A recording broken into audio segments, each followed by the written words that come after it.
عهدا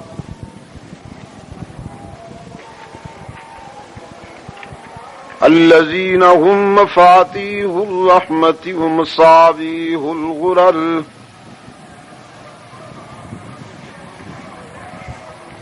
أعوذ بالله من الشيطان الرجيم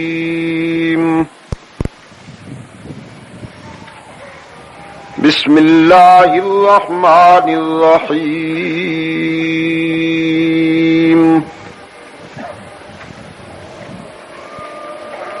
لقد رضي الله عن المؤمنين إذ يبايعونك تحت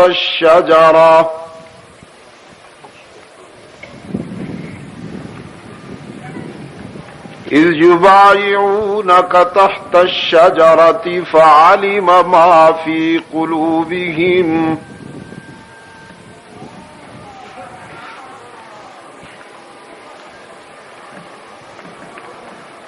صدق الله مولانا العظيم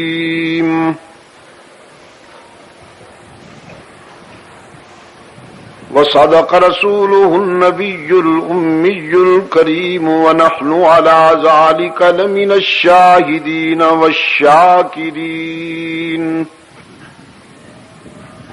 والحمد لله رب العالمين.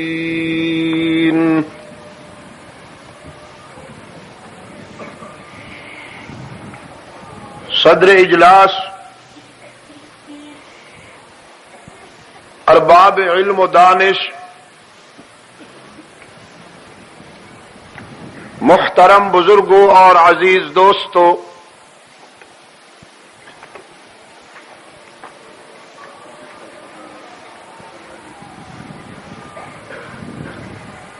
آج 28 اگست 1986 ہم یہاں سعید آباد کراچی میں مجلس تحفظ حقوق اہل سنت و جماعت کراچی ڈویژن کے زیر اہتمام سہ روزہ عثمان ذو النورین کانفرنس کے دوسرے اجلاس میں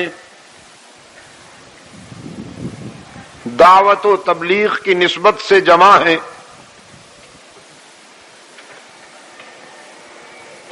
مجھ سے پہلے آپ نے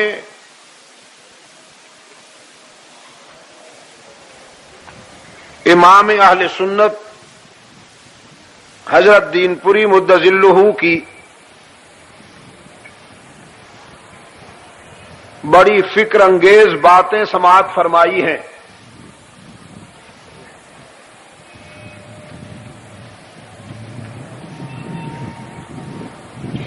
اس اجتماع کے عنوان کو ملحوظ رکھتے ہوئے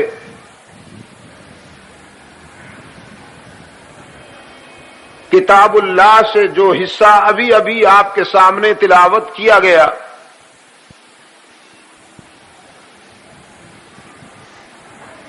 اس میں حق تعالی نے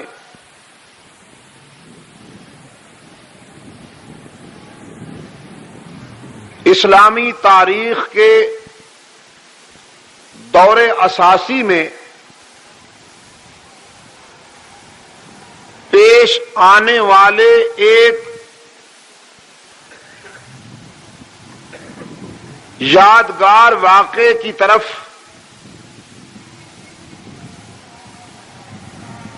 متوجہ کیا ہے ملت اسلامیہ کو،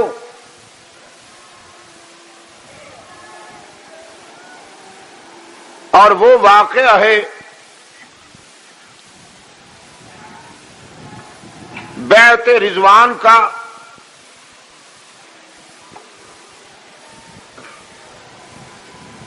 کہ جس میں حق تعالی نے فرزندان اسلام کو اپنی رضا و خوشنودی اور ان کی کامیابی کی سند مرحمت فرمائی.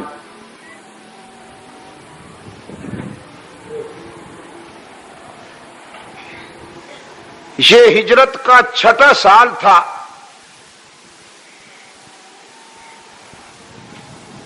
جب رحمت عالم صلی اللہ علیہ وسلم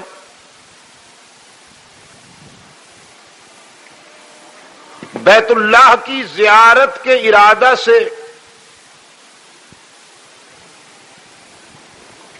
کم و بیش 1400 فرزندان اسلام سمیت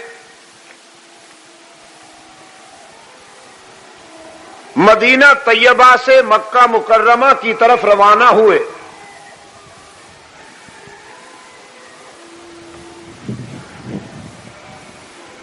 ادھر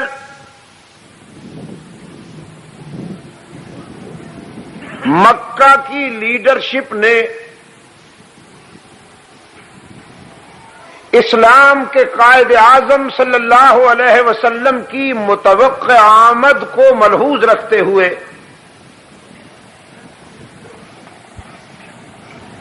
قومی سطح کا ایک اجلاس بلایا، جس میں یہ طے ہوا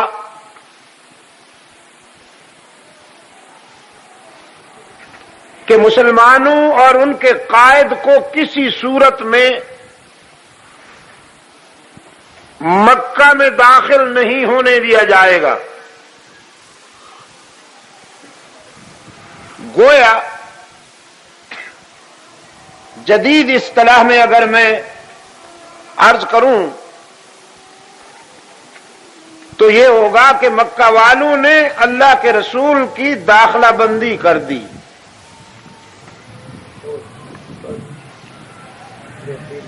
اور یہ داخلہ بندی وہی لوگ کیا کرتے ہیں جو کمپلیکسز کا شکار ہوں، احساس کمتری میں مبتلا ہوں، جنہیں ڈر ہو کہ ہماری چوری پکڑی جائے گی۔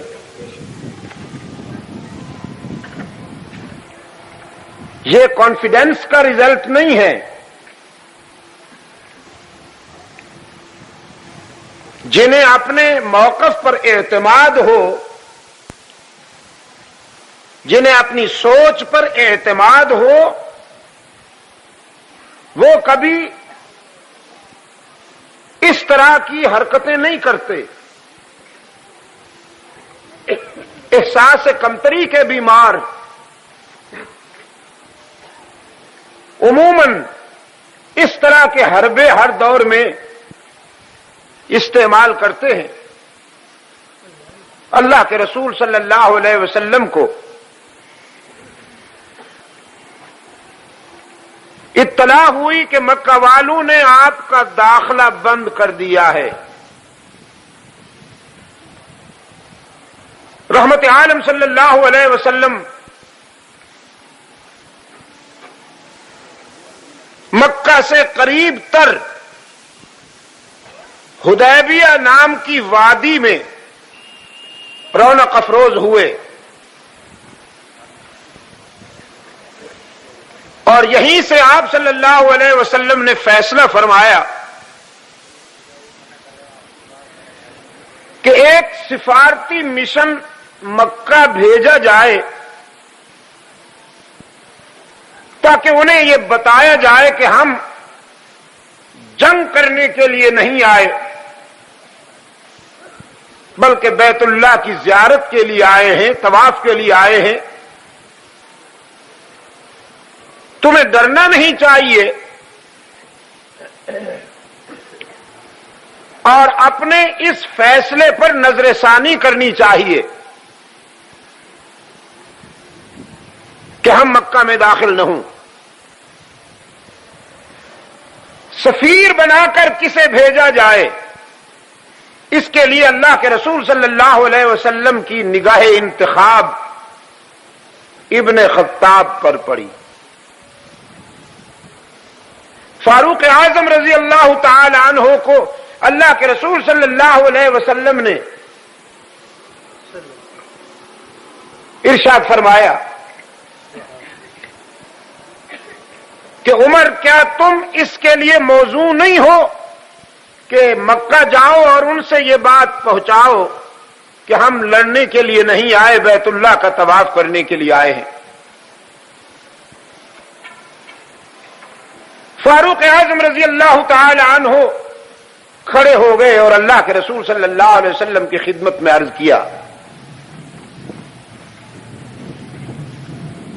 میرے لیے تو یہ وجہ سعادت ہے کہ میں آپ کا نمائندہ بن کر جاؤں اور تاریخ میں میرا نام سفیر رسول کے عنوان سے لکھا جائے. بہت بڑی سعادت ہے اللہ کے رسول یہ میرے لیے. لیکن صورتحال یہ ہے کہ آپ مجھے جس مشن پر روانہ کر رہے ہیں وہ مشن جمالی ہے اور بندہ طبعاً جلالی ہے. مکہ والے تو مجھے دیکھتے ہی مشتعل ہو جائیں گے، آتش زیر پا ہو جائیں گے، بھڑک اٹھیں گے، اس لیے کہ وہ میرے نام سے چڑھتے ہیں. کچھ نام ایسے ہوتے ہیں کہ جو حاسدین کے لیے ناقابل برداشت ہوتے ہیں.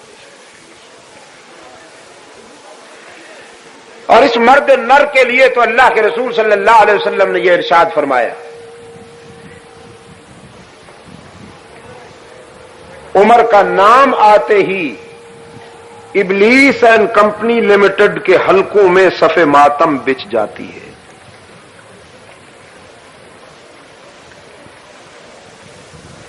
ماں مر جاتی تھی ابلیس اور اس کی اولاد کی فاروق اعظم کا نام سنتے ہی. مر جاتی تھی نہیں، اب بھی ماں مرتی ہے عمر کا نام سن کر، ابلیس اور اس کی ذریت کی.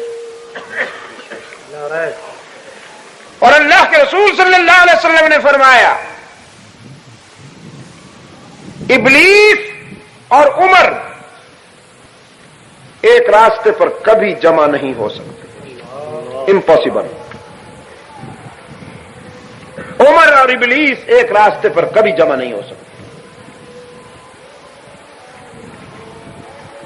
اور کراچی کے روشن ضمیروں، آپ کو تو علم ہی نہیں مشاہدہ بھی ہے. آپ تو دیکھتے ہیں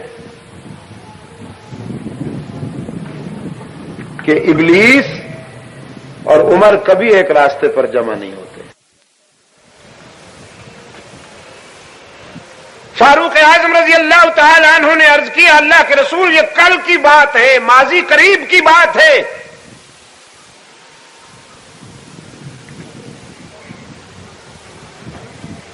کہ جب صنادید مکہ نے ایک سنجیدہ لابی نے یہ طے کیا کہ شمع ہدایت کو بجھانے کے لیے عمر سے کام لیا جائے اور ابن خطاب رضی اللہ تعالی عنہ کو اس مشن پر بھیجا گیا،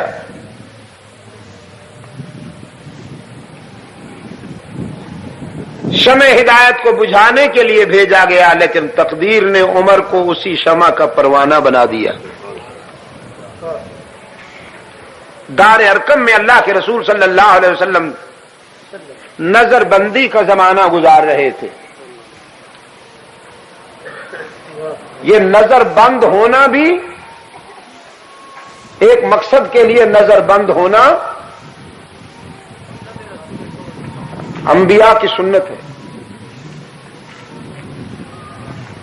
جس طرح کہ مقصد کے لیے جیل جانا بھی سنت یوسفی ہے، دین کے لیے مار کھانا انبیاء کی سنت ہے. صرف مال کھانا دین نہیں ہے. لیکن یہ بات شیدائی سمجھیں گے، حلوائی نہیں.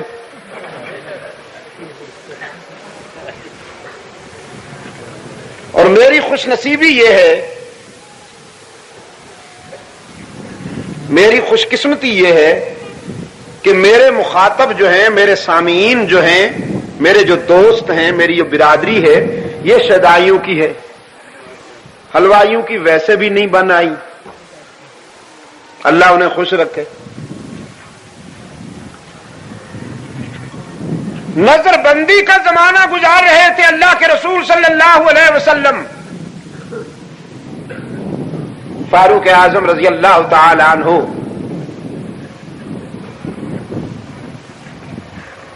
وہ تلوار ساتھ لے کر آئے، جس تلوار کو اس ارادہ سے لے کر چلے تھے کہ اس سے شمع ہدایت کو بجھاؤں گا. حلقہ رسالت میں فاروق اعظم رضی اللہ تعالی عنہ حاضر ہوئے. اللہ کے رسول صلی اللہ علیہ وسلم نے فرمایا کیسے آئے ہو؟ عرض کیا اللہ کے رسول دشمن بن کر چلا تھا، اب غلام بننا چاہتا ہوں. اور ادھر سے اطلاع آ چکی تھی، عرش بری سے میسج کال ہو چکا تھا کہ آپ کی دعائیں شرف قبولیت سے نوازی گئی ہیں، ہم نے عمر کا انتخاب کر لیا ہے تیری غلامی کے لیے، بس گلے سے لگا لیجئے گا کہیں حوصلہ شکنی نہ ہو جائے. رحمت عالم صلی اللہ علیہ وسلم نے ابن خطاب کو گلے سے لگایا اور پھر فرمایا تیاری کرو، زندگی کی پہلی نماز ہماری اقتداء میں ادا کرو. فاروق اعظم کی زندگی کی پہلی نماز محمد عربی صلی اللہ علیہ وسلم کی اقتداء میں. عرض کیا اللہ کے رسول یہ نماز کہاں ادا ہوگی؟ فرمایا یہی دار ارقم میں جہاں ہم بیٹھے ہیں.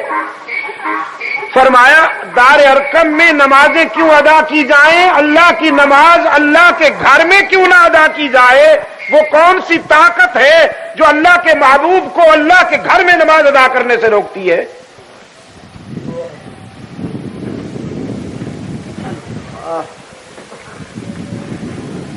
اللہ کے رسول صلی اللہ علیہ وسلم نے فرمایا عمر تیری قوم برداشت نہیں کرتی، تو جانتا ہے کہ ہم نمازیں یہیں ادا کر رہے ہیں.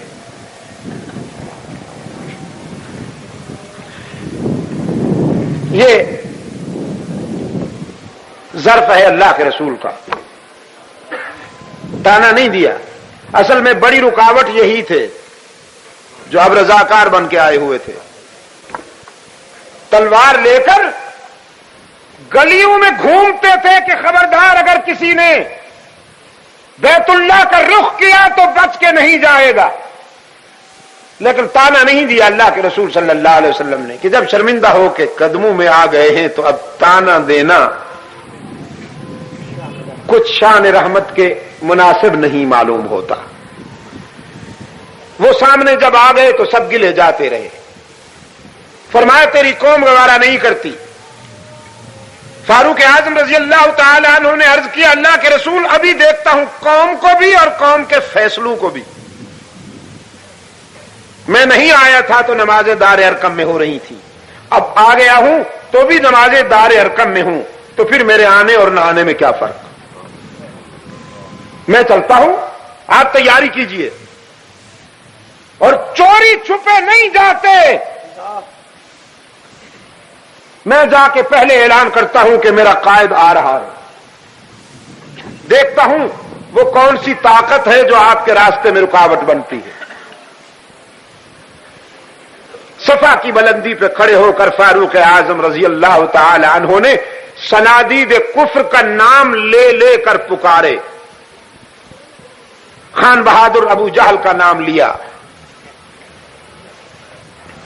ہز ایکسیلنسی اتبا کا نام لیا، خان بہادر ولید کا نام لیا، ہاں جی، سر ابو سفیان کا نام لیا، مسٹر ابو جہل کا نام لیا. دنیا کفر کے لیڈروں کا نام لے لے کر باخبر کیا کہ سنو آج کے بعد یہ جوانی، یہ جلالت، یہ غیرت، یہ سہولت، یہ شوکت اور یہ قوت بازو محمد ابن عبداللہ کے مشن کے لیے وقف ہو گئے ہیں.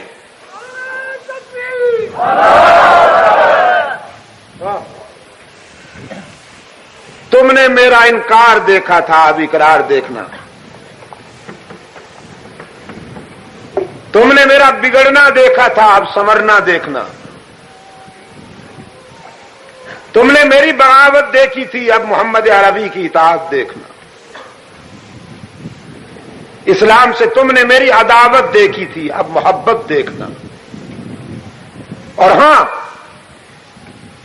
میرے آقا آ رہے ہیں نماز ادا کرنے کے لیے بیت اللہ میں، پھر نہ کہنا ہمیں خبر نہ ہوئی۔ سرکار دو عالم صلی اللہ علیہ وسلم تشریف لائے، بیت اللہ کا بند دروازہ کھولا اور نماز صبح ادا ہوئی، باجماعت نماز اس امت نے بیت اللہ کے زیر سایہ جو ادا کی ہے، سب سے پہلی نماز باجماعت رحمت للعالمین کی اقتدا میں وہ یہی تھی جو فاروق اعظم کے ایمان لانے کی صبح کو نصیب ہوئی۔ علامہ ابن تیمیہ رحمت اللہ علیہ نے اس لیے لکھا ہے کہ عمر رضی اللہ تعالی عنہ کے ایمان لانے سے اسلام خلوت سے جلوت میں آ گیا۔ تو عرض کیا اللہ کے رسول وہ لمحے بھولے تو نہیں مکہ والے؟ میرے لیے تو یہ بہت بڑا اعزاز ہے کہ میں آپ کا سفیر بن کر جاؤں، لیکن مکہ والے تو مجھے دیکھتے ہی تلواریں نیام سے نکال لیں گے۔ اگر دنیا کفر کے گیدڑوں نے تلواریں نکال لی تو اللہ کے رسول پھر اپنے دفاع میں کچھ نہ کچھ تو آپ کے غلام کو بھی کرنا پڑے گا۔ آپ انتظار فرما رہے ہوں گے کہ مشن کامیاب ہوگا اور وہاں تلواریں چل نکلیں گی۔ میں تو ان سے نمٹنا جانتا ہوں، لیکن مشن کے تقاضے جو ہیں وہ کچھ اور ہیں۔ حدیث میں آتا ہے کہ اللہ کے رسول صلی اللہ علیہ وسلم کے لبوں پہ تبسم کی کرنیں چمک اٹھی اور آپ صلی اللہ علیہ وسلم نے فرمایا، ہاں ٹھیک کہتے ہو ابن خطاب، تم نہیں، اب نظر انتخاب جود و سخا، شرم و حیا اور صبر و رضا کے اس پیکر پہ پڑی جسے اسلامی تاریخ عثمان ابن عفان کے نام سے یاد کرتی ہے۔ اللہ کے رسول صلی اللہ علیہ وسلم نے فرمایا، عثمان تم ہمارے نمائندہ بن کر جاؤ، اور مجھے امید ہے کہ مکہ والے تم سے حیا کریں گے، اس لیے کہ تم ان کے محسن ہو۔ کراچی کے روشن ضمیروں، عزیز نوجوانوں، عموماً یہ سمجھا جاتا ہے کہ اسلام قبول کرنے کے بعد حضرت عثمان ابن عفان رضی اللہ تعالی عنہ کی سخاوت کے جوہر کھلے، لیکن اصل بات یہ ہے کہ حضرت عثمان ابن عفان طبعاً سخی تھے۔ زمانہ اسلام سے پہلے بھی عثمان کی سخاوت کا ابر کرم مکہ کے در و دیوار پہ برستا تھا۔ سب سے بڑا دسترخوان حضرت عثمان کا ہوا کرتا تھا، جہاں تشنہ لب اور بھوکے کھانا کھاتے تھے۔ حضرت عثمان رضی اللہ تعالی عنہ لوگوں کے آنسو اپنے دامن میں بھرتے تھے اور اپنی مسکراہٹیں لوگوں میں تقسیم کرتے تھے۔ بہت بڑے تاجر تھے، بہت بڑے تاجر تھے، اور تجارت ہونے کے ناطے سے انہوں نے خوب دولت کمائی، لیکن اس دولت سے عیاشی نہیں کی، اس دولت سے اللہ کے بندوں کے آنسو پوچھے۔ عصر حاضر کا دولت مند، عصر حاضر کا مل آنر، عصر حاضر کا جاگیردار جو کسانوں سے ڈرتا ہے، جو مل مزدوروں سے ڈرتا ہے، کمیونزم سے ڈرتا ہے، سوشلزم سے ڈرتا ہے، اور اس نے لیڈر خرید رکھے ہیں کہ کوشش کرو یہاں کمیونزم نہ آ جائے، کہیں سوشلزم نہ آ جائے، سرخ انقلاب کو روکو۔ سیرت عثمان ذو النورین کے حوالے سے میں انہیں بتا دینا چاہتا ہوں، کمیونزم اور سوشلزم اور سرخ انقلاب کو تمہارے زر خرید لیڈر نہیں روک سکیں گے۔ اگر سرخ انقلاب سے بچنا چاہتے ہو تو عثمان ذو النورین کی سیرت کا مطالعہ بھی کرو اور اس عظیم کردار کے نقش قدم پہ چلنا سیکھو۔ نعرہ تکبیر، اللہ عثمان غنی، اللہ عثمان غنی۔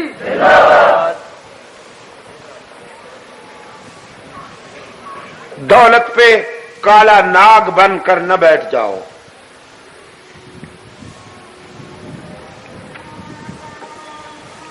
دولت کو عیاشیوں پہ مت اڑاؤ، یہ اللہ کی دی ہوئی امانت ہے، اس کو اللہ کے بندوں کے مفاد میں استعمال کرو۔ اور اگر تم یہ سمجھو گے کہ تمہاری تقدیر عیاشیاں ہیں اور مزدور کی تقدیر خون پسینہ ہے، تو پھر یہ تقدیر جلوے دکھائے گی۔ وہ وقت قریب ہے کہ تمہارا گریبان ہوگا اور مزدور کا ہاتھ ہوگا۔ میرے عزیز دوستو،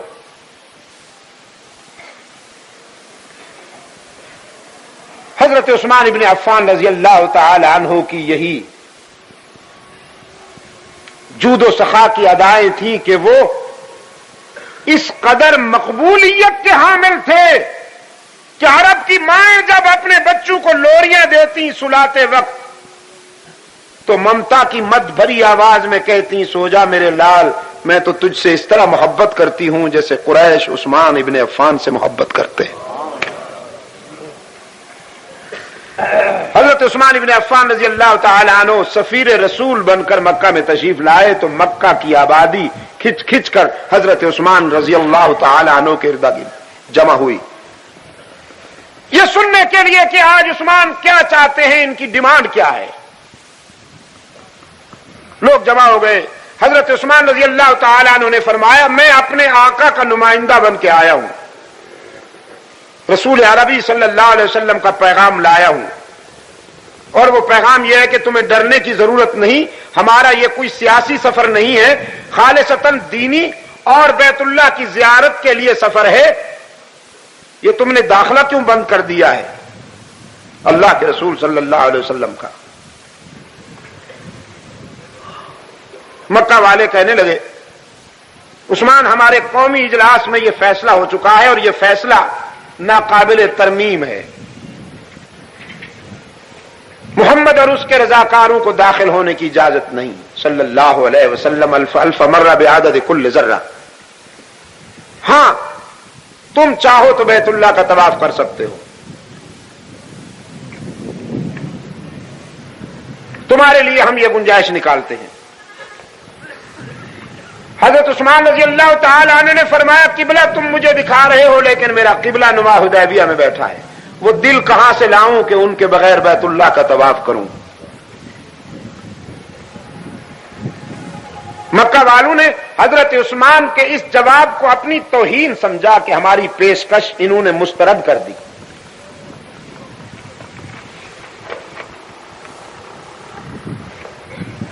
انتقامی جذبات کے پیش نظر اشتعال میں آ کر مکہ والوں نے حضرت عثمان رضی اللہ تعالی عنہ کو نظر بند کرنے کا فیصلہ کیا،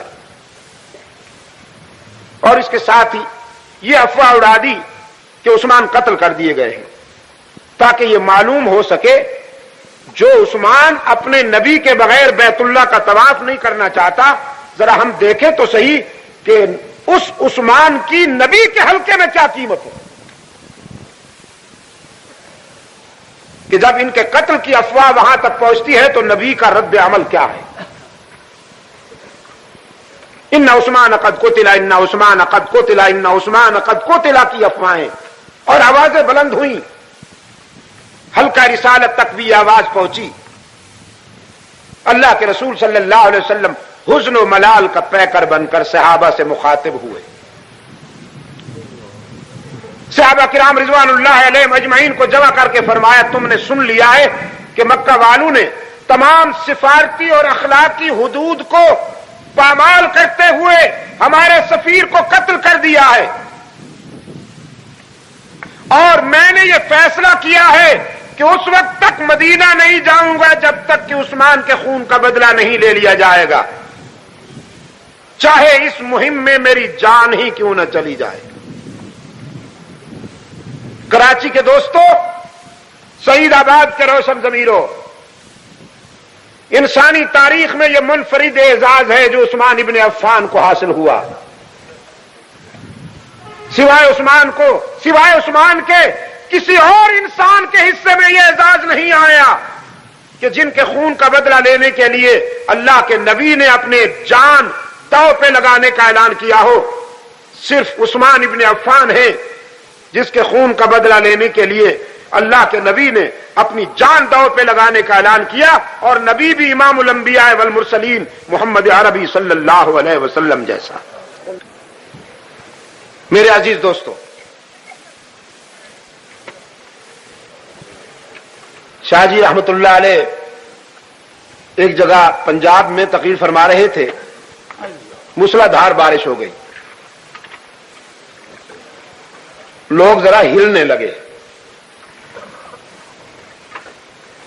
فرمانے لگے بارش کے قطرے ہیں، گولیاں نہیں ہیں۔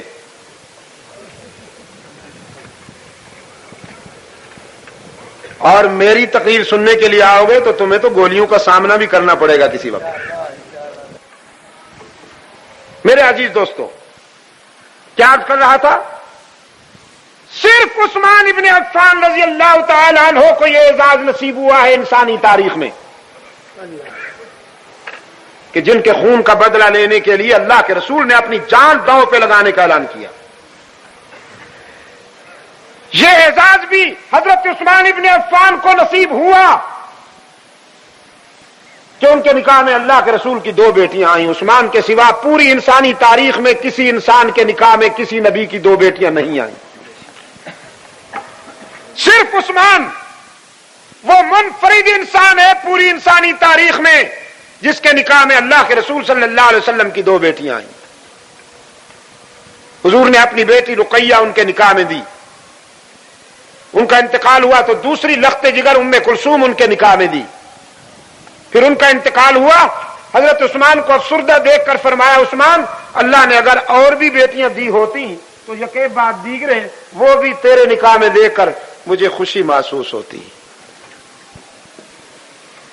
اس لیے عثمان کو ذوالنورین کہا جاتا ہے کہ ان کے نکاح میں رسول اکرم کے 2 نور نظر آئیں، 2 نور نظر۔ بیٹی نور نظر ہوتی ہے نا، آنکھوں کی ٹھنڈک ہوتی ہے۔ اور میرے یار لوگ رگے گل سے بلبل کے پر باندھنے والے، ہاں جی، جو نبی کے حاضر ناظر کی دلیل ڈھونڈنے کے لیے ٹی وی کو لے آتے ہیں۔ ٹی وی پہ اناؤنسر نظر آتا ہے تو حضور ہر جگہ نظر نہیں آتے۔ دلیل ملاحظہ فرمائیے ان بین الاقوامی کنگالوں کی، انٹرنیشنل مفلس۔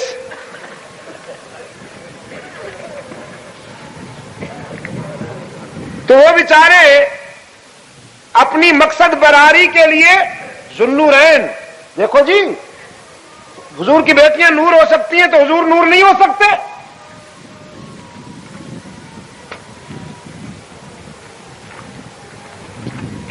بیٹیاں نور نظر ہوتی ہیں۔ اور میرے مکتب فکر کا عقیدہ یہ ہے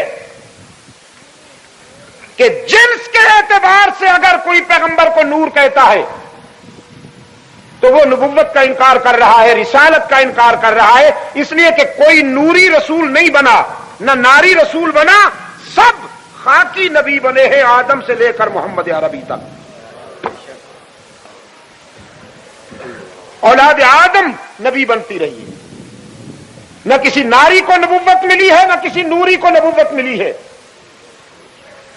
اور نوریوں کا سب سے بڑا سردار سید الملائکہ حضرت جبرائیل امین، وہ تو ان خاکیوں کے در کا خادم ہے۔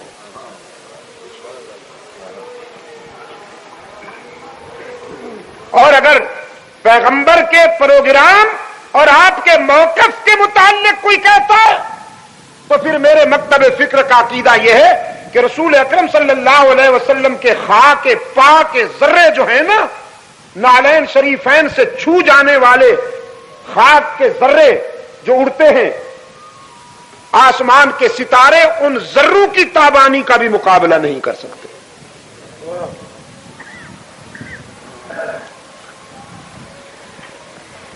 دو بیٹیاں اللہ کے رسول صلی اللہ علیہ وسلم کی حضرت عثمان کے نکاح میں آئیں، ذوالنورین کہلائے۔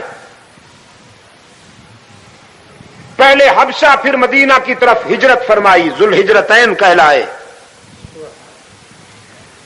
دو مرتبہ اللہ کے رسول صلی اللہ علیہ وسلم کے ہاتھ پہ بیعت کی، ذوالبیعتین کہلائے۔ متعدد بار اللہ کے رسول کی زبان فیض ترجمان سے جنت کی خوشخبری سنی، ذوالبشارتین کہلائے۔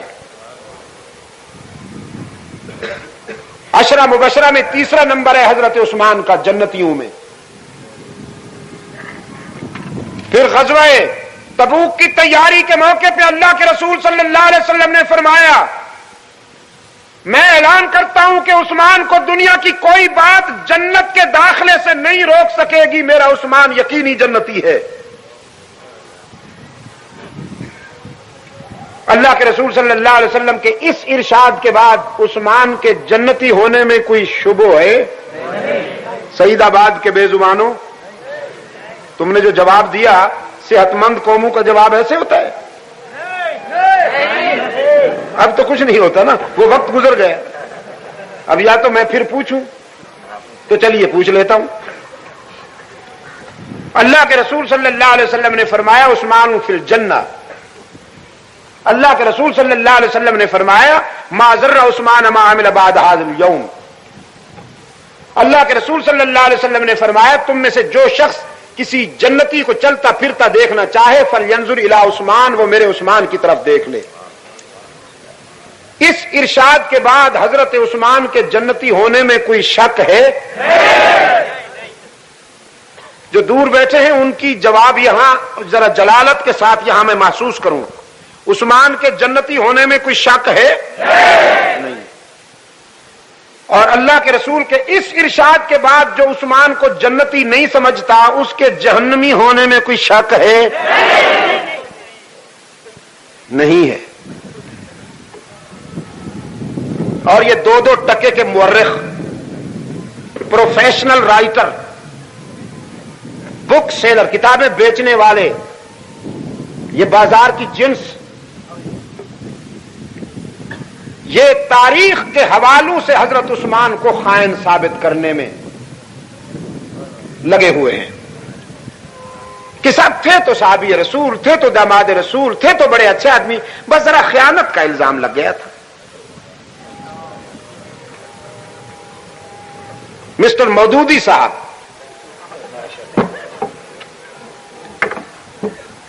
ذرا اقربا پروری ہو گئی تھی۔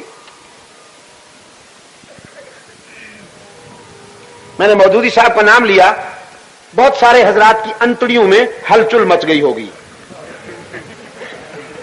دیکھو صاحب کچھ بھی ہو، آخر بہرحال دیکھو نا جی، آخر وہ ایک جماعت کا لیڈر تو ہے، اس طرح نہیں کہنا چاہیے۔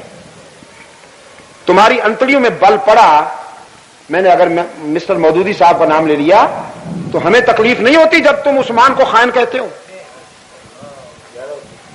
جب تم سید عائشہ صدیقہ رضی اللہ تعالی عنہا کو زبان دراز کہتے ہو، جب تم صحابہ کرام پر تنقید کے نستر چلاتے ہو سبائیوں کو خوش کرنے کے لیے، ایران سے خراج وصول کرنے کے لیے، تہران یونیورسٹی میں اپنی کتابیں نصاب میں شامل کروانے کے لیے، صحابہ کے بعد چاہے وہ اپنے وقت کا احمد ابن حنبل، اپنے وقت کا ابو حنیفہ، اپنے وقت کا امام مالک، اپنے وقت کا امام شافعی، مجدد الفسانی، شاہ ولی اللہ اور معین الدین چشتی ہی کیوں نہ ہو، صحابہ کرام سے بڑا کوئی نہیں۔ اس امت میں سب سے بڑے صحابہ ہیں رسول اکرم صلی اللہ علیہ وسلم کے بعد۔ اگر کوئی شخص صحابہ کرام کے کردار پر تنقید کے نشتر چلاتا ہے تو وہ مورخ نہیں، مجرم ہے۔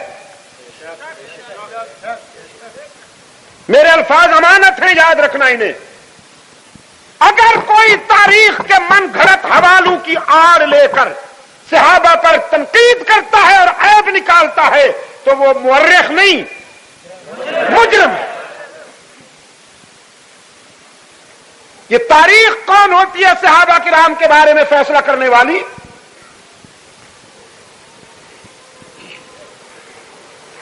تاریخ معیار نہیں ہے صحابہ کی عظمت کو سمجھنے کے لیے، صحابہ معیار ہیں تاریخ کو سمجھنے کے لیے۔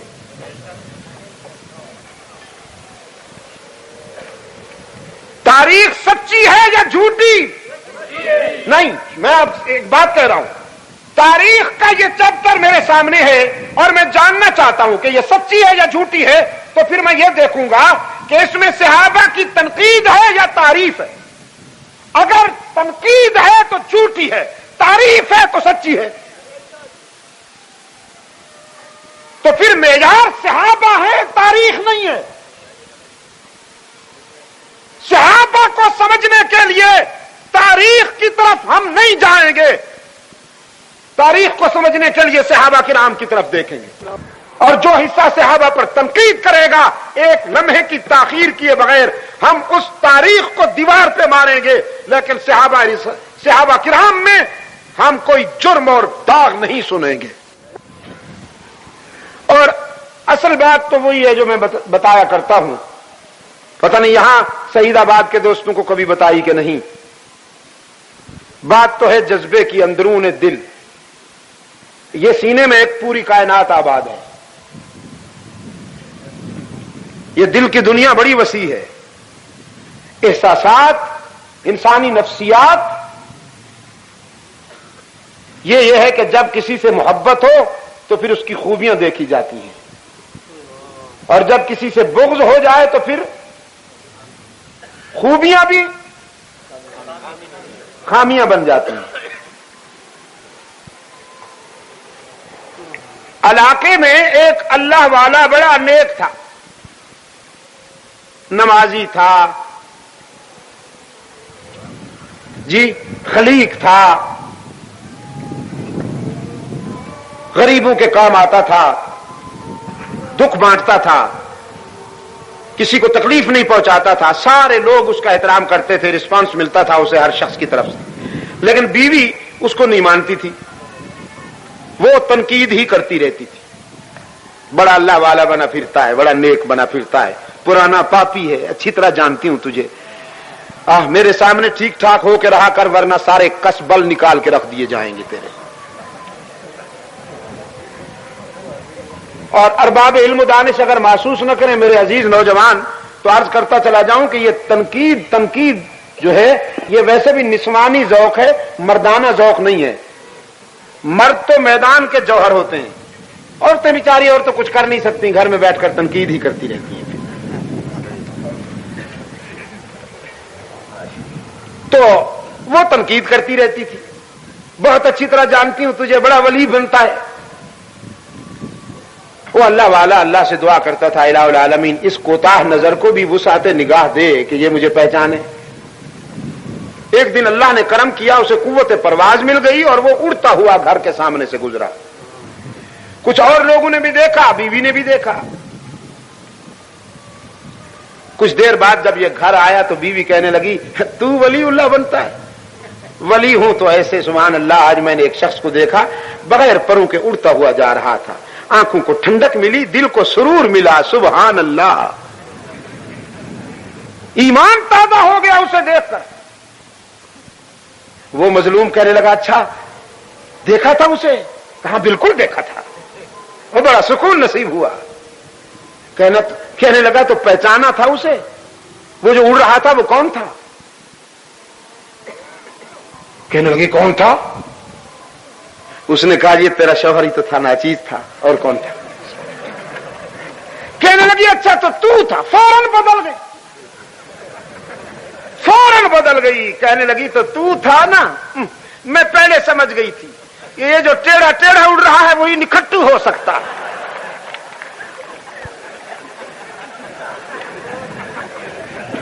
آپ ہنس رہے ہیں، میں تو ایک بات کہہ گیا ہوں کہ وہی ادا جو پہلے قابل تعریف تھی، جب بغض و حسد کا جذبہ بیدار ہوا تو وہی ادا قابل تنقید بن گئی کہ نہیں؟ تو تنقید کے لیے دلائل کی ضرورت نہیں ہوتی، جذبے کی ضرورت ہوتی۔ خمینی صاحب صحابہ کرام پر تیر چلاتے ہیں اس لیے کہ ان کے سینے میں صحابہ کا بغض ہے۔ مودودی صاحب صحابہ کرام پر تنقید کرتے ہیں اس لیے کہ ان کے سینے میں صحابہ کا بغض ہے۔ وہ کہتے ہیں صحابہ قابل تنقید ہیں اور ہم کہتے ہیں صحابہ قابل تعریف ہیں، قابل تعریف ہیں اور قابل تعریف ہیں۔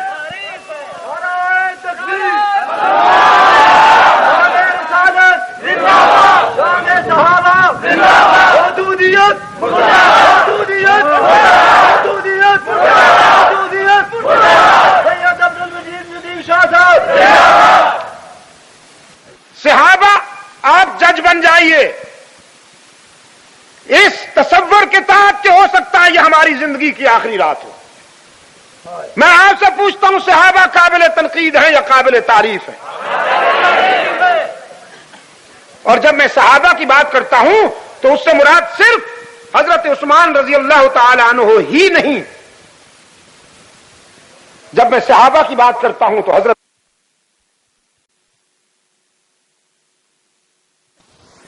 جب میں صحابہ کی بات کرتا ہوں تو حضرت علی بھی اس میں ہے, حضرت حسن بھی اس میں ہے, حضرت حسین بھی اس میں ہے, بلال و سلمان بھی اس میں ہیں. جو تاریخ کا حصہ کسی خارجی کی لکھی ہوئی تاریخ حضرت علی رضی اللہ تعالی عنہ پر تنقید کرتی اور کیچڑ اچھالتی ہے, ہم اس کو مردود سمجھتے ہیں. حضرت علی رضی اللہ تعالی عنہ پر الزام تراشی کرنے والا مردود ہے. حضرت حسن رضی اللہ تعالی عنہ پر الزام تراشی کرنے والا مردود ہے. حضرت حسین رضی اللہ تعالی عنہ پر الزام تراشی کرنے والا مردود ہے. صدیق اکبر پر الزام تراشی کرنے والا مردود ہے. فاروق اعظم پر الزام تراشی کرنے والا مردود ہے. اور عثمان ابن عفان پر الزام تراشی کرنے والا. اس میں کوئی شبہ ہے؟ اس میں کوئی شبہ نہیں.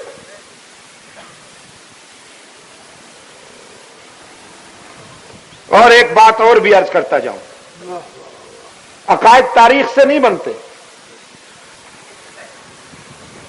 تاریخ سے افسانے بنتے ہیں. تاریخ سے افسانے بنتے ہیں. یہ تاریخ ہے نا جس نے افسانے بنائے ہیں. راوی کہتا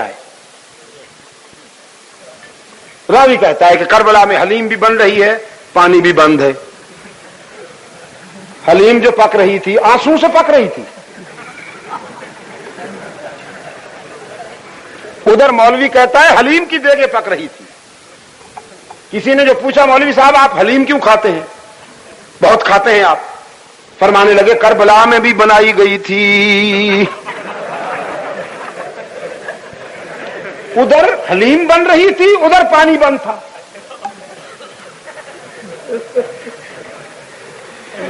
اور راوی کہتا ہے, یہ پتہ نہیں راوی کس بلا کا نام ہے.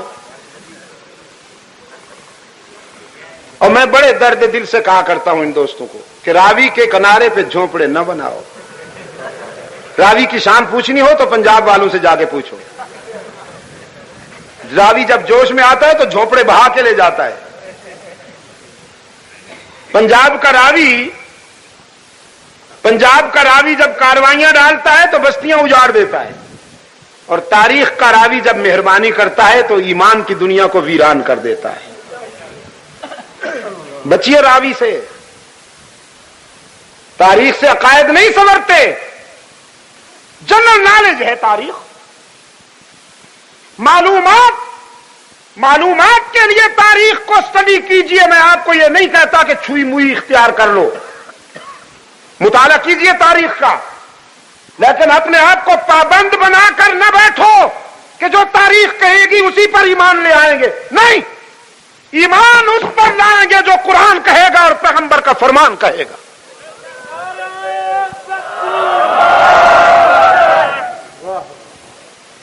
قرآن کہتا ہے کہ صحابہ کامیاب ہیں.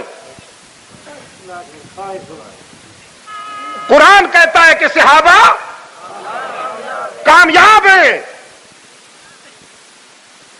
قرآن پاک نے فرمایا وَلَٰكِنَّ اللَّهَ حَبَّبَ إِلَيْكُمُ الْإِيمَانَ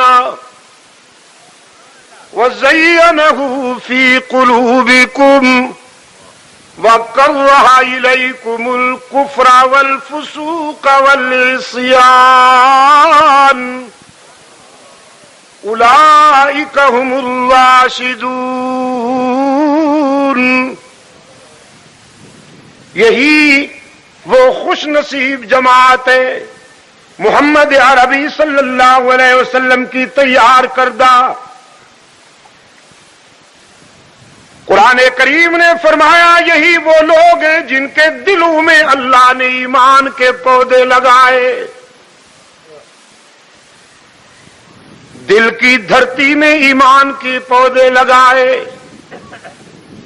وَكَرَّهَ إِلَيْكُمُ الْكُفْرَ وَالْفُسُوقَ وَالْعِصْيَانَ، اور ایک اچھے مالی کی طرح ان کی بر وقت دیکھ بھال کی، لک آفٹر کی، جیسے مالی اپنے لگائے ہوئے پودوں اور نرسری کی حفاظت کرتے ہوئے اس کے اردا گرد ناقص جڑی بوٹیاں تلف کرتا ہے، قرآن پاک نے فرمایا وَكَرَّهَ إِلَيْكُمُ الْكُفْرَ وَالْفُسُوقَ وَالْعِصْيَانَ، ہم نے صحابہ کرام کے دلوں میں ایمان کا پودا لگایا، پھر کفر، فسق اور معصیت کی ناقص جڑی بوٹیاں بھی ہم نے تلف کر دیں، وہ پودا جوان ہو گیا، بہار آور ہو گیا۔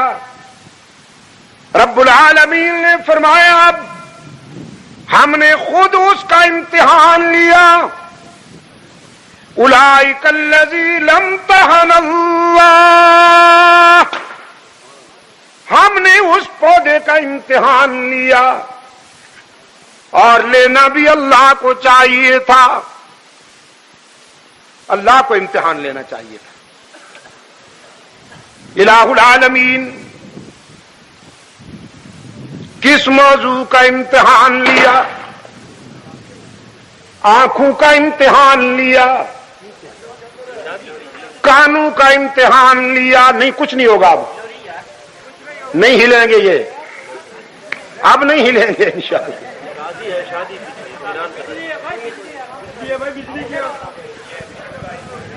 پاؤں کا امتحان لیا یا ہاتھوں کا امتحان لیا؟ قرآن کریم نے فرمایا نہیں، ایمان کا پودا دل کی دھرتی میں لگایا گیا تھا تو رب العالمین نے امتحان بھی دل کی دھڑکنوں کا لیا۔ علیم بذات الصدور جو وہی ہے الہ العالمین۔ نتیجہ قرآن کریم نے فرمایا اولئک ھم الراشدون،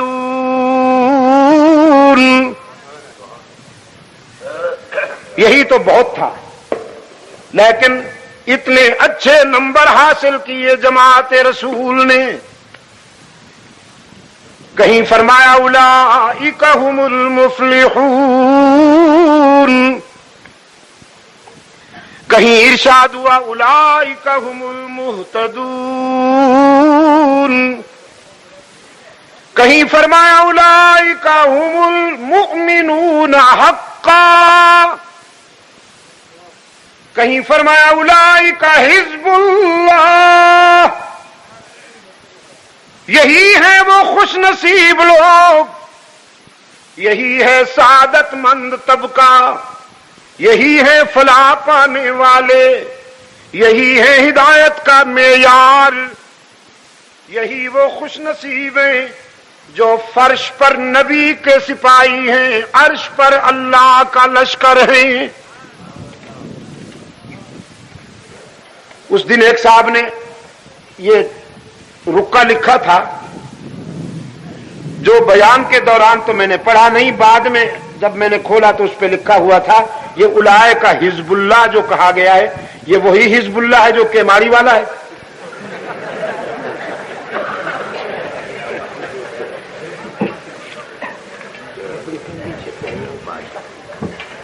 اصل میں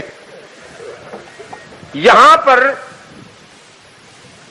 قرآن کریم کی اور دین کی مقدس اصطلاحیں بھی مظلوم ہیں۔ قادیانیوں نے اپنے ضلالت گڑھ کا نام رکھ لیا ہے ربوہ، حالانکہ وہ کفر گڑھ ہے، اور ربوہ اس مقدس مقام کا نام ہے قرآن کریم نے جس کا تذکرہ کیا ہے جہاں حضرت عیسیٰ اور حضرت مریم علیہ السلام کو سکون ملا تھا۔ وآویناہما الی ربوۃ ذات قرار و معین. اچھا، تو حزب اللہ تو وہ ہے کہ جس نے اللہ اور اس کے رسول کی اطاعت میں اپنی زندگیاں وقف کی اور کافروں کو مسلمان بنایا. اور یہ حضرات جو ہیں اللہ تعالیٰ ان کو ہدایت دے، یہ اپنے سوا کسی کو مسلمان ہی نہیں سمجھتے. ان کی تکفیر کی گن ایسی چلی، پہلے کچھ اور تھے جن کی مہربانیاں بڑی یادگار ہیں، اب رہی صحیح کسر یہ پوری کر رہے ہیں. تو میرے عزیز دوستو، قرآن نے صحابہ کو کامیاب قرار دیا کہ نہیں؟ قرآن تو کہتا ہے کہ جماعت رسول کامیاب ہے. قرآن کہتا ہے کہ صحابہ رسول محتدون ہیں، مفلحون ہیں، راشدون ہیں، فائزون ہیں اور مومنون حقا ہیں. اور یہ مفکر کہتے ہیں، پروفیشنل مفکر، کہ نہیں، ذرا خیانت ہو گئی تھی، اقربا پروری ہو گئی تھی، بیت المال میں خرد برد ہو گیا تھا. تو اصل بات یہ ہے کہ یہ بیچارے اپنی تصویر دیکھتے ہیں تاریخ کے آئینے میں.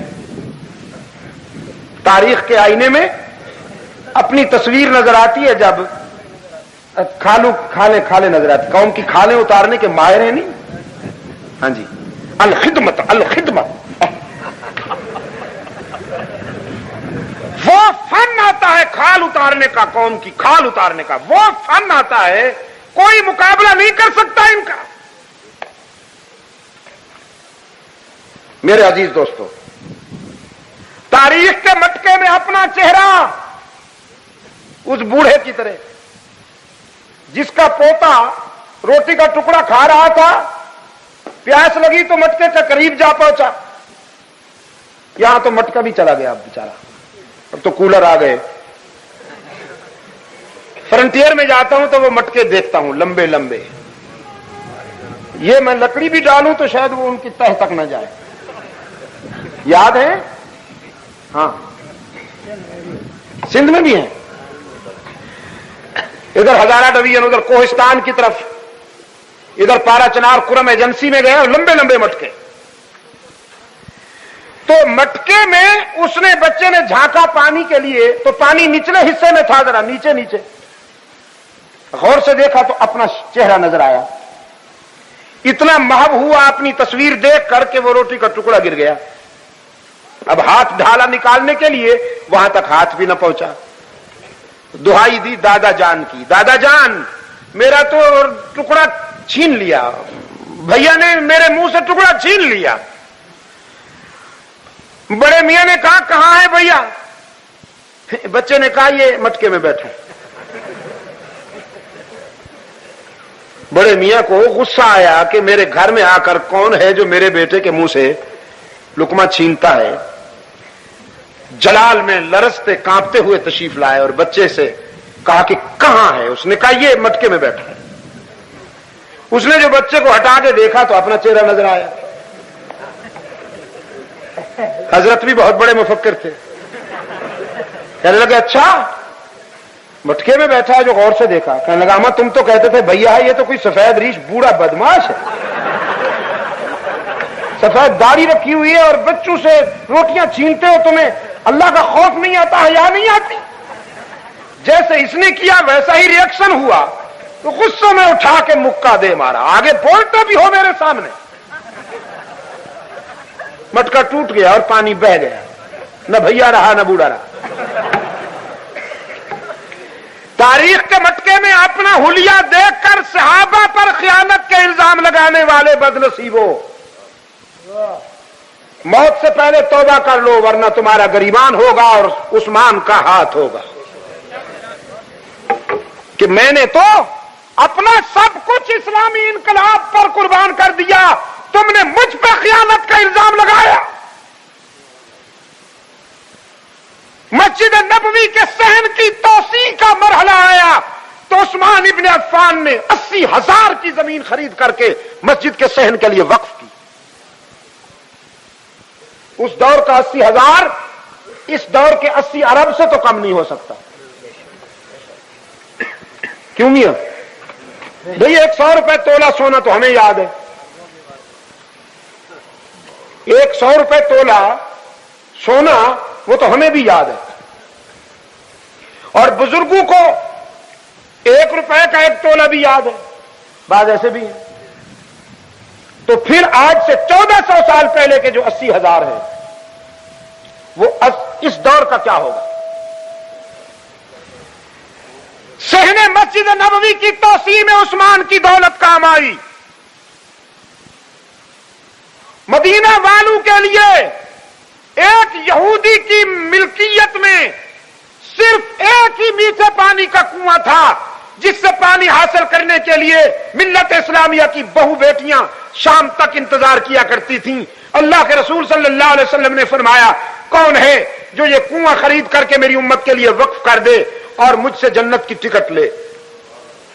عثمان پہنچے, یہودی کے منہ مانگے دام ادا کر کے وہ کنواں خرید کر کے آئے. اللہ کے رسول صلی اللہ علیہ وسلم کی خدمت میں حاضر ہوئے. عرض کیا اللہ کے رسول وہ کنواں میں نے خرید لیا ہے.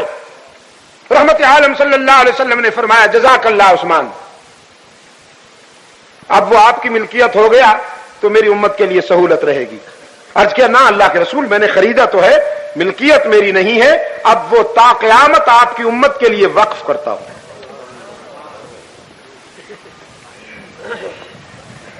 حضرت علی رضی اللہ تعالیٰ عنہ کی شادی کے موقع پر اخراجات کی رقم فراہم کرنے والا عثمان ابن عفان. غزوہ تبوک کی تیاری کے موقع پر جنگی اخراجات کی ایک مکمل تہائی دینے والا عثمان ابن عفان. وہ خیانت کر سکتا ہے؟ یہ خیانت, اقربا پروری اور جھوٹ یہ جنتیوں کی علامات ہے یا جہنمیوں کی؟ جنتی لوگ خائن ہوتے ہیں یا جہنمی؟ تو اللہ کے رسول نے حضرت عثمان کو جنتی کہا ہے, تو پھر جنتی کے ساتھ خیانت کیسی؟ جنتی کبھی ظالم نہیں ہو سکتا, خائن نہیں ہو سکتا. سرکار دو عالم صلی اللہ علیہ وسلم نے فرمایا میں نے عہد کیا ہے اس وقت تک مدینہ نہیں جاؤں گا جب تک کہ عثمان کے خون کا بدلہ نہ لے لوں, اور تم بھی وعدہ کرتے ہو کہ نہیں؟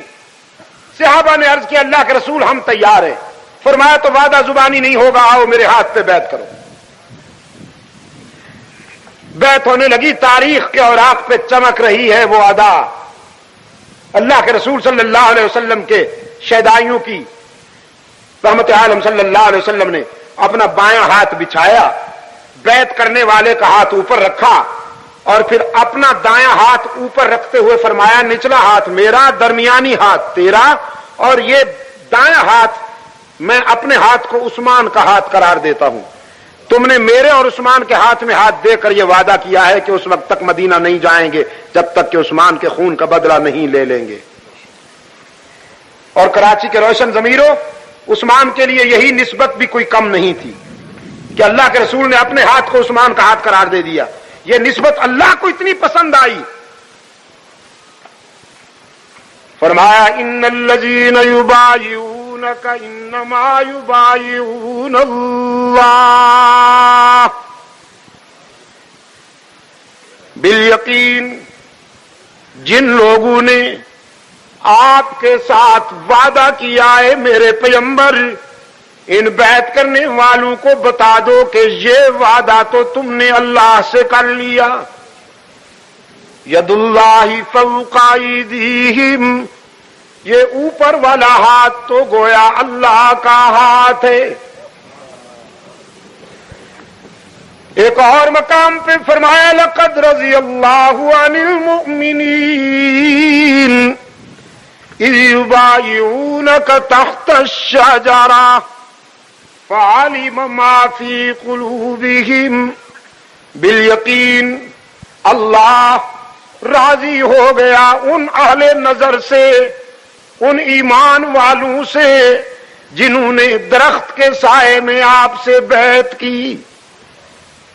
دنیا کا ہر باضمیر انسان عثمان کی عظمت کو سلام کرتا ہے کہ تنہا مکہ میں نظر بند ہونا قبول کیا، یہاں حدیبیہ میں 1400 انسانوں کو جنت کے ٹکٹ دلوائے۔ اور عثمان کی عظمت کا یہ انداز بھی ناقابل فراموش ہے کہ جس درخت کے سائے میں عثمان کے خون کا بدلہ لینے کے لیے بیعت لی گئی، اللہ نے اس درخت کو بھی قرآن میں جگہ عطا فرمائی۔ اذ یبایعونک تحت الشجرہ،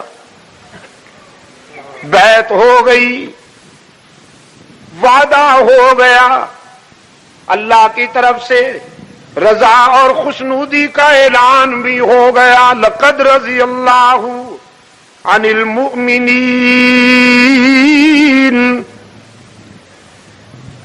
لیکن کراچی والوں، عثمان شہید ہو گئے تھے کہ زندہ تھے؟ پھر سوچ کر، عثمان شہید ہو گئے تھے کہ زندہ تھے؟ زندہ کہاں تھے؟ تھوڑی دیر میں آ گئے، تھوڑی دیر میں حدیبیہ پہنچ گئے۔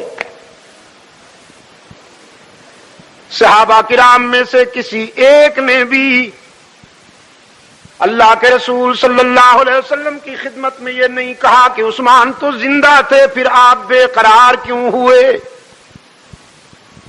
آپ خود بھی اشکبار ہوئے، ہمیں بھی رلایا، بیعت تک کی نوبت آئی، اس قدر نازک امتحان کی نوبت آئی، کسی صحابی نے یہ سوال نہیں کیا، اس لیے کہ تمام صحابہ کا یہ متفق عقیدہ تھا۔ سعید آباد والوں، تمام صحابہ کا یہ متفق عقیدہ تھا کہ علام الغیوب کون ہے؟ ہاں، کچھ آوازیں تو اللہ ہی کی ہیں، کچھ آوازیں اللہ، یہ شاید نئے آئے ہیں۔ نہیں، میں بھی دیکھ رہا ہوں بہت سارے چہرے نئے ہیں۔ آپ نے کہا اللہ، اللہ ہی، کیونکہ عجم بیمار ہو گیا، بعض بیمار کہتے ہیں اللہ بھی۔ جی، اللہ بھی علام الغیوب ہے، اس کا نبی بھی علام الغیوب ہے، اللہ بھی ہر جگہ موجود ہے، اس کا نبی بھی ہر جگہ موجود ہے۔ کھڑے ہو جاتے ہیں بیچارے، حضور آ گئے، اور کوئی پوچھنے والا نہیں ان سے کہ اگر حضور آ جاتے ہیں تمہارے وہاں، حالانکہ نہ حضور آتے ہیں نہ کوئی صحابی آتا ہے، صرف حلوہ آتا ہے، فیرنی آتی ہے، جلیبیاں آتی ہیں اور لڈو آتے ہیں، اور مولوی صاحب ایسا مست ہوتا ہے، وہ کہتا ہے بس حلوہ جو آ گیا سب کچھ آ گیا۔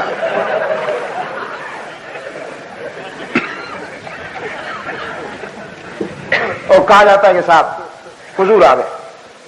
اچھا، اب ان سے کوئی پوچھے کہ اگر حضور آ گئے تو تم تو صحابی بن گئے۔ صحابی کی تعریف یہ ہے نا، جو بحالت ایمان نبی کو دیکھے یا نبی اس کو دیکھے۔ بعض ایسے ہیں کہ جو مثلا حضرت عبداللہ ابن ام مکتوم رضی اللہ تعالی عنہ، وہ آنکھوں سے نابینا تھے، انہوں نے حضور اکرم صلی اللہ علیہ وسلم کا جمال جہاں آرا نہیں دیکھا، لیکن حضور نے ان کو دیکھا تو وہ بھی صحابی ہو گئے۔ تو صحابی کی تعریف یہ ہے جو نبی کو دیکھے یا نبی اس کو دیکھے بحالت ایمان میں، وہ کیا بنتا ہے؟ صحابی بنتا ہے۔ اور یہ فرماتے ہیں حضور آ گئے، صلاۃ و سلام میں کھڑے ہو جاتے ہیں، حضور آ گئے، تو یا حضور کو یہ دیکھتے ہوں گے، اور اگر یہ نہیں دیکھتے تو حضور صلی اللہ علیہ وسلم جب تشریف لاتے ہیں تو ان کو دیکھتے ہی ہیں نا۔ تو ان سے پوچھو صحابی ہو گئے ہو؟ تو یہ کہتے ہیں نہیں صحابی نہیں۔ تو پھر تم ہو کیا؟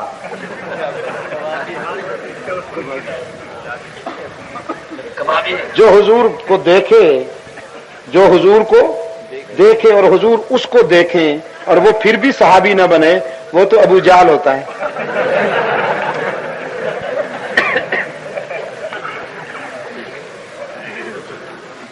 تو تمام صحابہ کا یہ متفق عقیدہ تھا سعید آباد والوں کہ علام الغیوب کون ہی۔ میں دیکھیے یقین کے ساتھ کہتا ہوں، مولوی کی بات میں نہیں کرتا، وہ بیچارہ تو اس کا تو مسئلہ ہے نا وہ، لیکن یہ جو عام لوگ ہیں نا بیچارے سادہ لوگ، جن کو رسول اکرم صلی اللہ علیہ وسلم کے عشق اور محبت کے ٹائٹل میں پھنسایا گیا ہے، یہ یقین فرمائیے بڑے مخلص ہیں، مجھے ان سے حسن ظن ہے۔ جیسے ان لوگوں نے اہل بیت کی محبت کی آڑ میں پھنسایا ہے لوگوں کو، نعرہ حیدری، نعرہ حیدری لگا کر، جی ہم تو علی کے غلام ہیں، اور ادھر پھر نشتر چلاتے ہیں صدیق اکبر پر۔ علی کی محبت اور صدیق کی عداوت، عمر کی عداوت، عثمان کی عداوت، انہوں نے علی کے نام پر ایکسپلائٹ کیا، اور ان دوستوں نے نبی کے عشق اور حضور، یا رسول اللہ، جی یا رسول اللہ، ہم تو حضور کے غلام ہیں بس۔ اور یہ عام لوگ بیچارے سمجھتے نہیں کہ اصل میں چکر کیا ہے۔ تو اللہ کے فضل و کرم کے ساتھ میں ان خوش نصیب اللہ کے ناقص بندوں میں سے ہوں، بہت ہی عاجز انسان ہوں، لیکن میں اللہ کا شکر ادا کرتا ہوں کہ بہت سارے لوگوں کو بات سمجھ میں آئی ہے۔ صرف پاکستان میں نہیں، دنیا کے 22 ملکوں میں اللہ نے مجھے پہنچایا، اور الحمدللہ ثم الحمدللہ کے بعد بہت بات سمجھ میں آئی۔ تو اس لیے ذرا تھوڑا سا آپ بھی ایثار کیا کرو، ہی کی ضرب ضمیر کی قوت سے لگایا کرو، میدے سے نہیں، ضمیر کی قوت سے، تاکہ بھی کے بیماروں کو اللہ شفائے کاملہ عطا فرمائے۔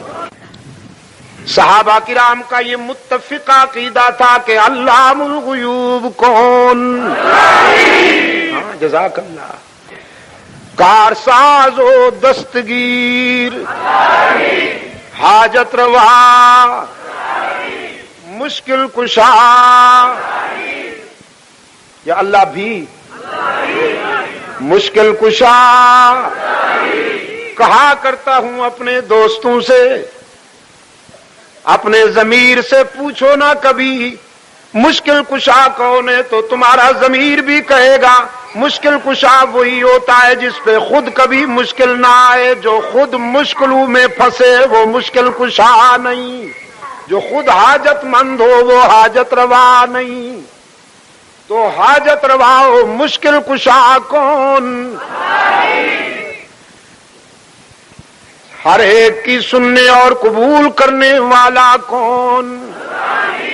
خطا کاروں کو بھی اپنے دامن رحمت میں چھپا لینے والا کون؟ سعید آباد والو، باقی جہاں جاؤ گے لوٹے جاؤ گے۔ یار لوگوں نے دکانیں سجا رکھی ہیں، آستانہ غوثیہ، سبحان اللہ سبحان اللہ، جھنڈیاں لہرا رہی ہیں، چادریں چڑھا رکھی ہیں، زلفیں بڑھا رکھی ہیں، آفیشل سٹائل بنا رکھا ہے، سج دھج کے بن ٹھن کے بیٹھے ہیں حضرت صاحب، جو حضرت صاحب کم اور دلہن زیادہ لگتے ہیں۔ اور تھیوری یہ ہے، سلوگن یہ ہے، کچھ لے کے آؤ گے تو کچھ لے کے جاؤ گے، خالی ہاتھ آؤ گے تو خالی ہاتھ جاؤ گے۔ بادشاہو بزرگوں کی خدمت کریا کرو، کچھ لے کے آسو تے کچھ لے کے جاسو، خالی ہاتھ آسو تے، لیکن صرف اسی کا در ہے جو تو بھول بیٹھا ہے۔ اقبال کہتا ہے وہ ایک سجدہ جسے تو گراں سمجھتا ہے، وہ ایک سجدہ جسے تو گراں سمجھتا ہے، ہزار سجدوں سے دیتا ہے آدمی کو نجات۔ وہی در ہے جہاں سے ہر وقت صدا آتی ہے کچھ نہ لے کے آؤ سب کچھ لے کے جاؤ، خالی ہاتھ آؤ دامن بھر کے جاؤ۔ قل یا عبادی الذین اسرفوا علی انفسہم لا تقنطوا من رحمت اللہ ان اللہ یغفر الذنوب جميعا انہ هو الغفور الرحیم۔ کچھ نہ لے کر سب کچھ دینے والا کون؟ تانا دیے بغیر خطا کاروں کو بھی اپنے دامن رحمت میں چھپا لینے والا کون؟ خطا کاروں کو بخش دینے والا کون؟ باقی جہاں جاؤ گے لوٹے جاؤ گے، لیکن یہی وہ در رحمت ہے، جب یہاں آؤ گے تو وہ رحمت کے خزانے لٹائے گا۔ صحابہ کرام نے تو نہیں پوچھا اللہ کے رسول صلی اللہ علیہ وسلم سے کہ اللہ کے رسول عثمان تو زندہ تھے، آپ بے قرار کیوں ہوئے؟ ہمیں اشکبار ہونا پڑا، اس لیے کہ صحابہ کا یہ عقیدہ تھا کہ علام الغیوب اللہ کے سوا کوئی نہیں، پیغمبر وہی جانتا ہے جو اللہ بتائے، اور جو راز اللہ نہ بتائے نہ نبی جانتا ہے نہ ولی جانتا ہے، بندوں میں سے کوئی نہیں جانتا جب تک وہ نہ بتائے۔ تو اب آخری بات، اللہ نے اپنے نبی کو کیوں نہیں بتا دیا کہ میرے محبوب گھبراؤ نہیں، عثمان زندہ ہے، عثمان آ جائے گا، ان کے قتل کی اطلاع غلط ہے، اللہ نے کیوں نہیں بذریعہ وہی بتا دیا؟ اس لیے کہ اس عالم ما کان و ما یکون کو پتہ تھا کہ یہ مظلوم آج سے 29 سال بعد سن 35 ہجری میں انتہائی مظلومیت کے ساتھ قتل کیا جائے گا۔ اس وقت عثمان کے خون کے بدلے کی آوازیں بلند ہوں گی، جو آوازیں سن 35 ہجری میں بلند ہونے والی تھیں خون عثمان کے قصاص کی، اللہ نے ان آوازوں کو منسوخ کرنے کے لیے سن 6 ہجری کو بیعت ہو لینے دی کہ یہ مظلوم جب بھی قتل کیا جائے اس کے خون کا بدلہ لینے کی آوازیں انتشار نہیں ہیں، نص قطعی کے مطابق۔ آج ہم عثمان ذو النورین کی یاد منانے کے لیے یہاں جمع ہیں، ان کی سیرت اور ان کی شخصیت پر گفتگو کر رہے ہیں، ٹھیک ہے؟ اب وقت آ گیا ہے کہ ہم دعا کے لیے ہاتھ اٹھائیں گے اور یہ محفل برخاست ہوگی، اور ہم سب اللہ کا شکر ادا کرتے ہوئے گھر چلے جائیں گے کہ تیرا کرم ہے کہ تو نے اپنے نبی کے غلاموں اور اپنے محبوب کے تذکرے سننے کی ہمیں سعادت عطا فرمائی۔ یہی بات ہے نا؟ یہی بات ہے نا؟ نہیں میں ایک بات پوچھ رہا ہوں آپ سے، چھٹی نہیں دے رہا آپ کو، یہی بات ہے نا؟ ہم دعا کریں گے اور گھروں کو جائیں گے یا جلوس نکالیں گے؟ گھروں کو چلے جائیں گے دعا کے ہاتھ اٹھا کر، یہ تو ہے دین۔ اور اگر ہم یہاں سے جلوس نکال لیں تو یہ کیا ہوگا؟ سیاست۔ جزاک اللہ۔ اب تک جو بات ہوئی ہے اور اب جب ہم دعا کے لیے ہاتھ اٹھائیں گے اور گھروں کو جائیں گے، یہ تو ہے دین، یہ تو ہے ہمارا مذہب۔ اور اگر میں آپ سے کہوں کہ نہیں اب میں آگے لیڈر بنتا ہوں تم میرے پیچھے جلوس نکالو، تو یہ کیا ہو جائے گی؟ سیاست۔ اس لیے مجلس تحفظ حقوق اہل سنت و جماعت کہتی ہے مذہب کے نام پر سیاست کی دکان نہ چمکائی جائے۔ محرم الحرام میں مذہب کی آڑ میں جلوس بازی کا سلسلہ بند ہونا چاہیے۔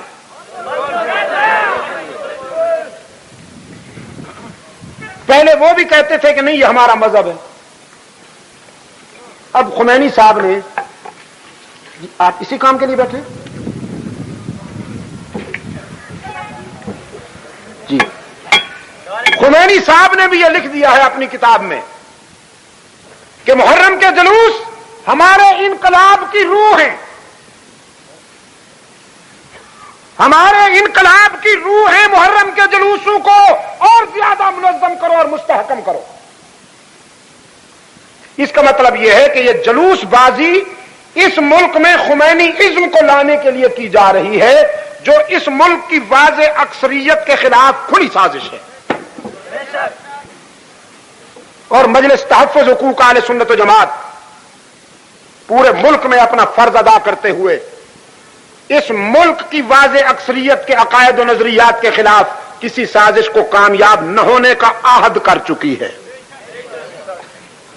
ہم اپنے عقائد و نظریات کی حفاظت کے لیے ہر قربانی دینے کے لیے تیار ہیں، اور ہم حب الوطنی کے جذبہ کے تحت یہ مطالبہ کرتے ہیں کہ مذہب کے نام پر سڑکوں میں، شاہراہوں اور روڈ پر جلوس بازی کا سلسلہ بند ہونا چاہیے. آپ اس آواز میں ہمارے ساتھ ہیں؟ جو میرے ساتھ ہیں ذرا ہاتھ اونچے کریں نا، اور دونوں ہاتھ. مذہب کے نام پر جلوس بازی کا سلسلہ بند ہونا چاہیے. ہونا چاہیے کہ نہیں ہونا چاہیے؟ اور اگر نہیں ہوگا تو پھر ہم بھی عثمان ذو النورین کی شہادت اسی طرح منائیں گے کہ بندہ روڈ پہ جلوس نکلے گا. ٹھیک ہے؟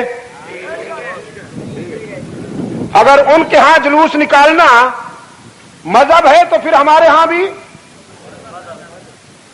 وہ ہمارے ایک پٹھان بھائی کا میں سنایا کرتا ہوں دوستوں کو واقعہ، کبھی کبھی علاج بالمثل کرنا پڑتا ہے. علاج بالمثل. سفر کے دوران ہمارے ایک پٹھان بھائی کی پگڑی کو انگریز نے کھڑکی سے باہر پھینک دیا تھا گاڑی میں سے. سیٹ پر قبضہ کرنے کے لیے خان صاحب نے جانا تھا پشاور، لمبا سفر تھا، سو رہے تھے. انگریز نے سیٹ مانگی، خان صاحب کو جگایا. خان صاحب نے دیکھا گورے کو کہ یہ سیٹ مانگتا ہے، اس کی تو ازل سے نہیں بنائی، پٹھان کی اور انگریز کی ازل سے نہیں بنائی. اس نے کہا چولو کا پٹا ہم نے لمبا سفر کرنے، تم ہم کو بھی آرام کرتا ہے.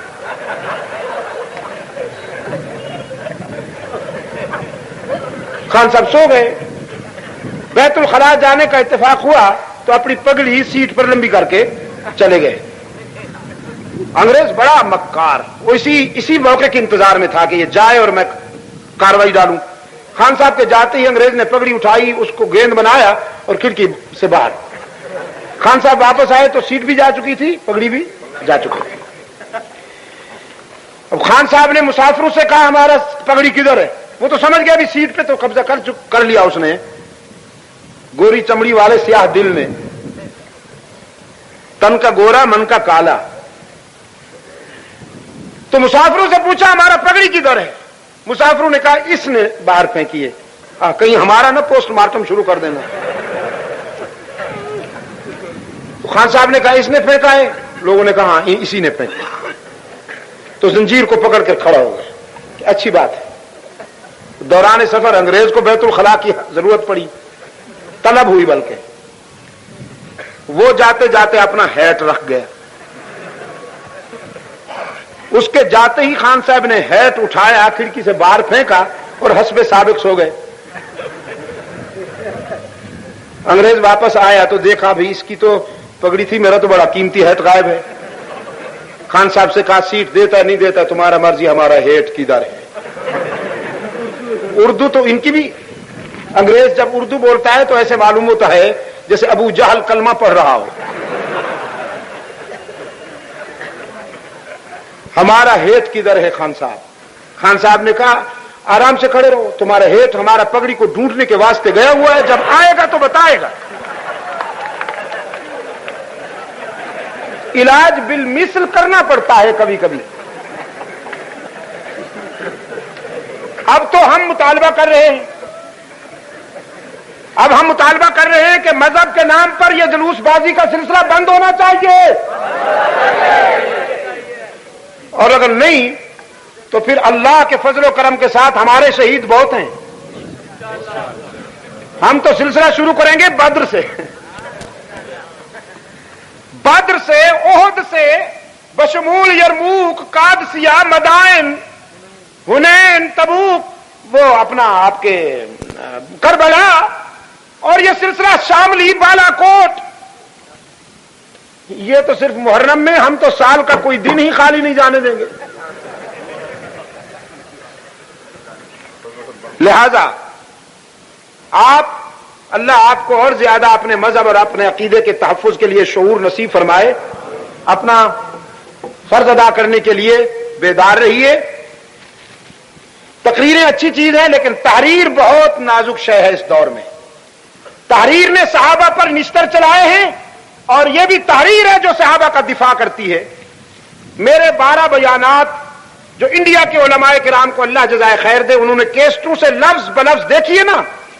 آپ تو صرف اتنا کرتے ہیں کہ کیسٹ پر آپ نے تقریر ریکارڈ کر دی، پھر 3-4 مرتبہ سنا، اکتا گئے تو اس کے اوپر کچھ اور بھر دیا۔ یہ کبھی کبھی بٹن چوک جاتا ہے ہمارے ٹیپ ریکارڈ والے دوستوں سے، کسی اور بٹن پہ وہ ریکارڈنگ کے بجائے پلے والے بٹن پہ ہاتھ جا پڑتا ہے تو گانا شروع ہو جاتا ہے، جس سے پتہ چلتا ہے کہ ٹیپوں پہ کیا کچھ بھر رکھا ہے انہوں نے۔ لیکن انڈیا کے مسلمانوں کے ذوق کی داد دیجئے کہ انہوں نے لفظ بلفظ کیسٹوں سے نقل کر کے 450 صفحات کی یہ کتاب شائع کر دی، پیغام حق و صداقت۔ یعنی تھوڑا سا چلا کر لکھ لینا، اس کو بند کر دینا، پھر چلا کر لکھ لینا، اس کو بند کر دینا۔ 12 تقریریں انہوں نے نقل کی ہیں۔ یہ اہم کام ہوا کہ نہ ہوا؟ دیوبند سے اس کے 2 ایڈیشن شائع ہو کر ختم ہو گئے، اب پاکستان میں یہ ایڈیشن آیا ہے بہت اچھی طباعت کے ساتھ، خوبصورت بینڈنگ اور اعلیٰ پیپر میں، پڑھے لکھے حضرات کے لیے انشاءاللہ معلومات کا ذخیرہ ہے۔ اس میں توحید، رسالت، مناقب صحابہ، 11 تقریریں انڈیا کی ہیں، اور آخری تقریر خلافت راشدہ کے موضوع پر مانچسٹر میں ہونے والی خلافت راشدہ کانفرنس میں ہوئی تھی۔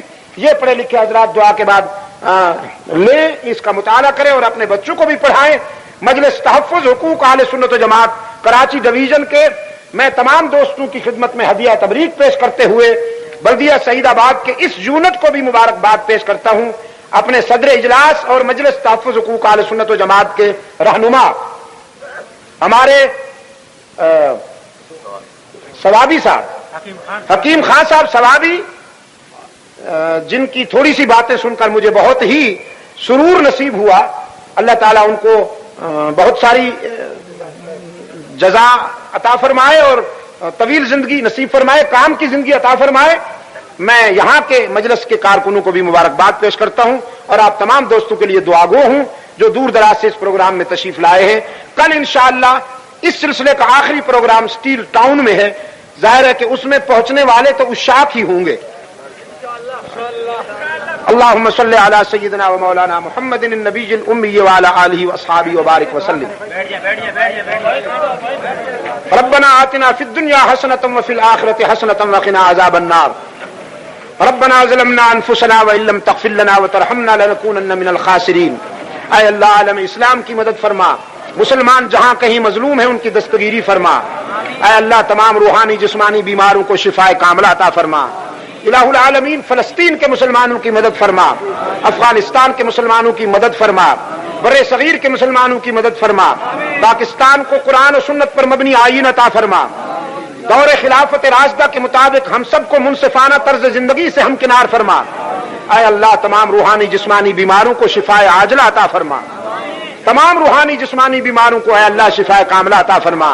ہمارے جو دینی بھائی اس دنیا سے جا چکے ہیں اے اللہ انہیں غریق رحمت فرما، دینی مشاغل، دینی تحریکوں کو ترقی اور فروغ عطا فرما، دینی مراکز کو ترقی اور فروغ عطا فرما، بالخصوص مجلس تحفظ حقوق اہل سنت و جماعت کو اے اللہ اپنے مقاصد میں کامیابی نصیب فرما۔ وصلی اللہ تعالی علی خیر خلقہ محمد وعلی آلہ واصحابہ وبارک وسلم علیہ۔